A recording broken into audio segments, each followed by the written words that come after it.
मैंने कई भाषाओं में प्यार किया है। पहला प्यार ममत्व की तुतलाती भाषा में। कुछ ही वर्ष रही मेरे जीवन में।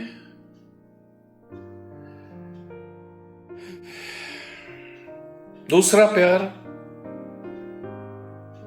बहन की कोमल छाया में, एक सेनेटोरियम की उदासी तक।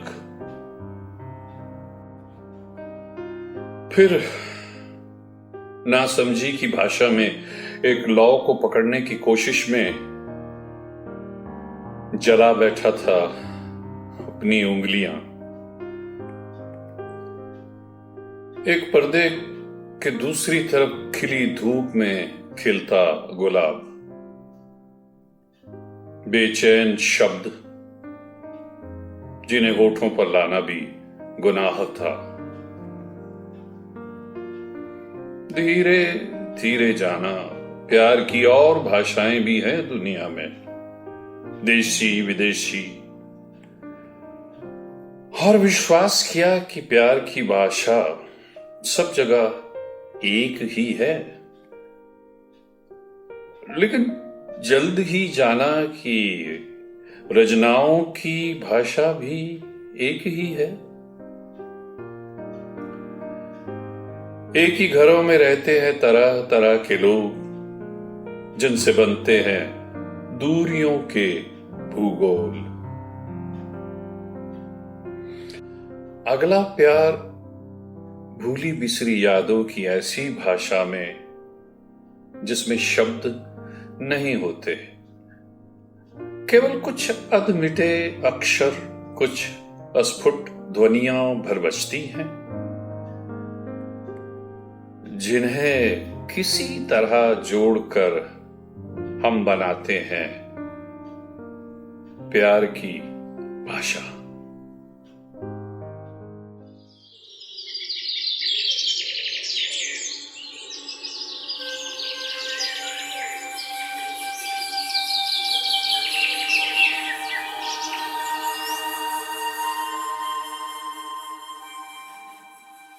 मेरा घनिष्ठ पड़ोसी है एक पुराना पेड़।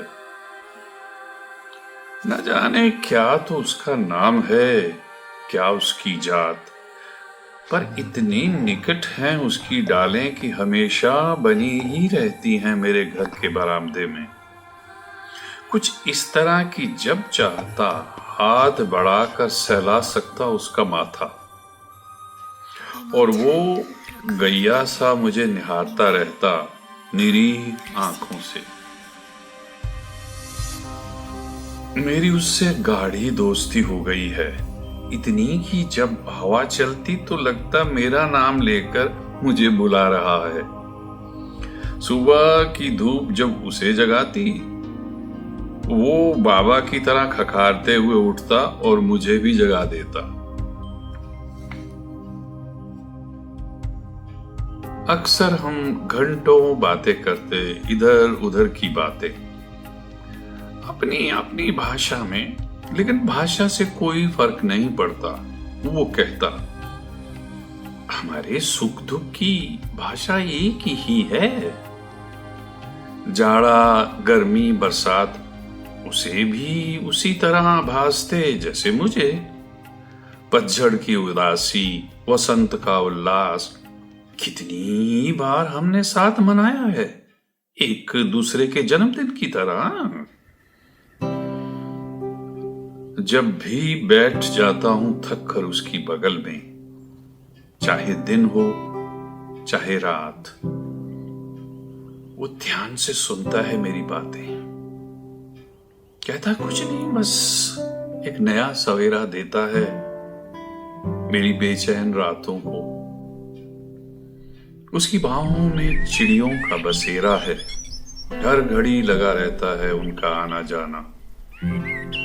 कभी कभी जब अपना ही घर समझकर मेरे घर में आकर ठहर जाते हैं उसके मेहमान, तो लगता है चिड़ियों का घोंसला है मेरा घर, मेरा मकान, और एक भागती ऋतु की सजावट है मेरा सामान। पेड़ मेरा दोस्त।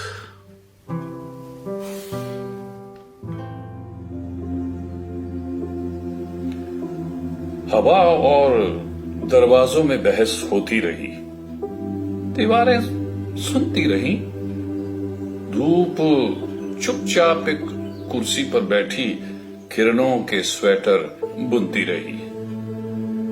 सहसा किसी बात पर बिगड़कर हवा ने दरवाजे को तगड़ों से एक थप्पड़ जड़ दिया। खिड़कियां गरज उठी, अखबार उठकर खड़ा हो गया, किताबें मुंह बाए देखती रहीं, पानी से भरी सुराही फर्श पर टूट पड़ी, मेज के हाथ से कलम छूट पड़ी, धूप उठी, बिना कुछ कहे कमरे से बाहर चली गई। शाम को लौटी तो देखा एक कोहराम के बाद घर में खामोशी थी। अंगड़ाई लेकर पलंग पर पड़ गई, पड़े पड़े कुछ सोचती रही। सोचते सोचते न जाने कब सोई, आंख खुली तो देखा सुबह हो गई।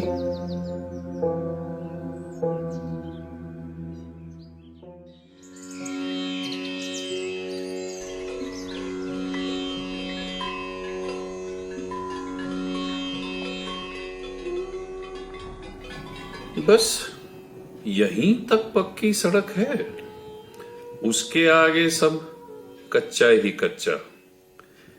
एक कच्चा रास्ता, उसके दोनों ओर खरपतवार से ढकी एक कच्ची दीवार, फिर बहुत दूर तक एक पगडंडी जो एक नाले को पार कर मेढ़ों से बटे खेत तक जाती है। खेतों के पास एक कच्चे तालाब के किनारे एक घर। कभी एक सपना देखा था उस घर ने कि एक पक्की सड़क उस तक भी आएगी, प्यार से कहेगी, बाबा लो हम आ गए तुम्हारे पास, बिल्कुल तुम्हारे पास। खुशी से फूल उठेगा घर एक पुराने पेड़ की तरह, पक्की सड़क के किनारे।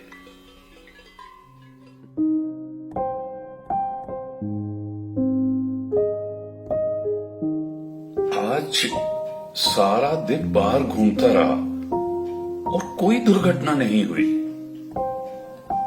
आज सारे दिन लोगों से मिलता रहा और कहीं अपमानित नहीं हुआ। आज सारे दिन सच बोलता रहा और किसी ने बुरा नहीं माना। आज सबका यकीन किया और कहीं धोखा नहीं खाया। और सबसे बड़ा चमत्कार तो ये कि घर लौटकर मैंने किसी और को नहीं, अपने ही को लौटा हुआ पाया।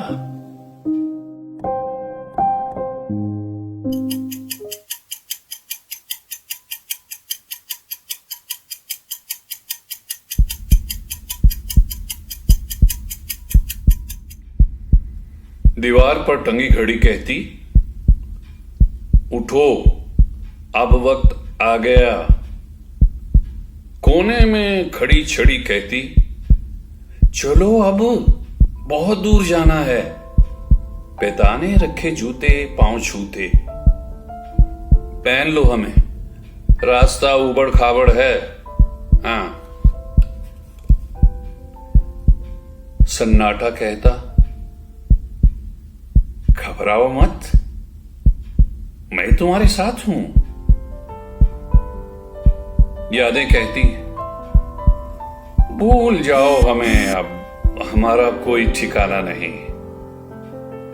सिरहाने खड़ा अंधेरे का लबादा कहता, ओढ़ लो मुझे, बाहर बर्फ पड़ रही है और हमें मुंह अंधेरे ही निकल जाना है। एक बीमार बिस्तर से उठे बिना ही घर से बाहर चला जाता। बाकी बची दुनिया उसके बाद का आयोजन है।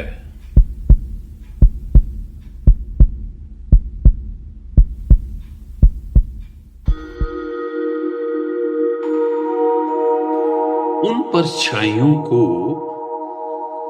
जो अभी अभी चांद की रसवंत गागर से गिर चांदनी में सनी खिड़की पर लुढ़की पड़ी थी, किसने बटोरा? चमकीले फूलों से भरा तारों से लबालब कटोरा किसने शिशु पलकों पर उलट दिया? अभी अभी किसने झकझोरा दूर उस तरु से असंख्य परी हासों को? कौन मुस्कुरा गई वन लोक से अरचित स्वर्ग में? वसंत विद्या के सुमन अक्षर बिखरा गई। पवन की गदोलियां कोमल थपकियों से तन मन दुलरा गई। इसी पुलक नींद दे ऐ मायाविनी रात, न जाने किस करवट ये स्वप्न बदल जाए। मां के वक्षस्थल से लगकर शिशु सोए, अनमोहे जाने कब दूरी के आह्वान द्वार खुल जाए।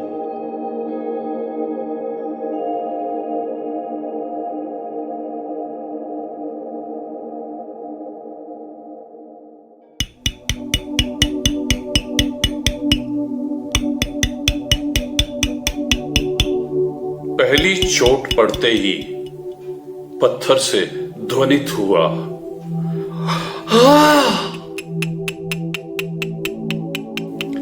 इससे जाना कि पत्थरों में भी होते हैं प्राण।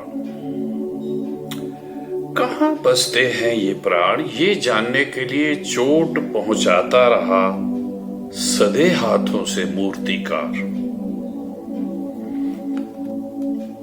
पूरी मूर्ति को एक शिला से काटकर बाहर निकाल लिया, तब जाना शिला के हृदय को, जहां एक घाव बचा रह गया था। मूर्तिकार देख रहा था अपने लहू लुहान हाथों को।